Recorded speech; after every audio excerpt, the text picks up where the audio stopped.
वाशिम जिल्ह्यात आज दुपारच्या दरम्यान मुसळधार पाऊस बरसतोय। त्या आपण बघू शकतो सध्याच्या परिस्थितीत जर वाशिम जिल्ह्यात जो मुसळधार पाऊस पडतो, नद्या नाल्यांना पूर आलेला आहे। मोठ्या प्रमाणात नदी नाल्या पूर आल्यामुळे ज्या नद्या नाल्याच्या गाव शेजारी जे गाव आहेत त्या गावामध्ये पाणी घुसले। मी सध्या वाशिम तालुक्यातील कळंबा माले या गावामध्ये ते सध्या परिस्थिती जर बघितली तर या ठिकाणी आपण बघू शकतो या कळंबा माले गावामध्ये मोठ्या प्रमाणात पाऊस घुसलाय। त्यामुळे अनेक घराचं नुकसान झालं। त्यासोबतच या जे ट्रॅक्टर असो, हे जे वाहनं असो, हे पूर्ण पाण्याखाली गेले। तसेच बघू शकतो सध्या नागरिकांचे जनजीवन विस्कळीत झालंय। सध्याची परिस्थिती जर बघितली तर या रस्त्यावर पूर्ण पाणीच पाणी दिसून येते। पूर्ण पाणी हा पुराचं पाणी पूर्ण या रस्त्यावर दिसून येते। नागरिक हे पूर्णतः हैराण झाले यामुळे। तसेच पुश नदीला मोठ्या प्रमाणात पूर आल्यामुळे आजूबाजूची जी शेती आहे पूर्ण पाण्याखाली गेली आहे। त्यासोबतच या शेतीचं नुकसान झालं तर या गावातही पाणी घुसल्यामुळे अनेक घराच्या जो संसारयुक्त साहित्य त्याचं नुकसान झालंय।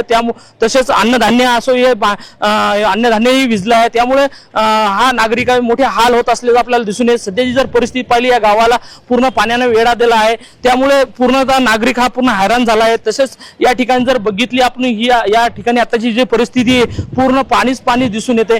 तर आज जो दुपारच्या दरम्यान जो पाऊस झाला त्याच्यात किनखेडा असो, एरंडा असो, सुराळा असो या गावामध्ये मोठ्या प्रमाणात ढग सदृश्य पाऊस झाला। याचा परिणाम पूर्ण नद्या नाल्यांना पूर आला। तसेच या गावामध्ये